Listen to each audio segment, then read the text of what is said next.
Mr. Harrison's classroom was a fortress of rules. Posters listing classroom procedures lined every wall, each with detailed explanations of exactly how things should be done. At the front stood Mr. Harrison himself, a man who believed that education could only happen in an environment of absolute compliance. Order precedes learning, he'd say on the first day of school, his voice leaving no room for disagreement.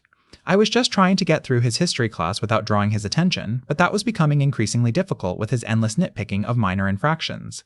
The demands kept escalating. First, it was arriving exactly when the bell rang. Not a second early, not a second late. Then it was having notebooks organized in a specific way, with dates written in the exact format he preferred. Finally, he announced a new policy: perfect attendance is non-negotiable. Any absence, for any reason, will result in a failing grade for that quarter. When a student mentioned a family emergency, Mr. Harrison replied, "Life happens. That's why I expect perfect attendance, so you learn to prioritize your responsibilities." The class exchanged nervous glances. This wasn't just strict, it was impossible. That's when I decided to follow his rules exactly. When the stomach flu hit our class, I showed up every day. Not just showing up, but following every rule to the letter, arriving precisely when the bell rang, notebooks perfectly organized, raising my hand exactly 3 times before being called on, and speaking only when addressed directly.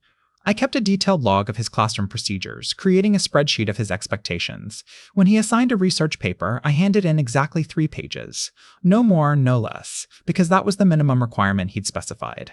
When he asked questions, I gave answers that were technically correct, but completely unhelpful, sticking strictly to what he'd taught without adding any analysis or insight. I was the perfect student, according to his own definition. The backfire came during parent-teacher conferences. My mother, noticing my perfect but empty work, asked about the quality of my participation. Mr. Harrison proudly displayed my perfect attendance record and perfectly formatted assignments. Then he showed her my research paper, a technically correct but utterly worthless 3 pages that followed his instructions precisely. My mother, a college professor, immediately understood what was happening. She pointed out that I had mastered compliance but hadn't learned anything meaningful. The principal was called in, and after reviewing my work alongside Mr. Harrison's syllabus, had to agree. The following Monday, Mr. Harrison announced a new policy. Education requires both compliance and critical thinking. I apologized for focusing too narrowly on the former. I continued to attend his class, but this time, I actually started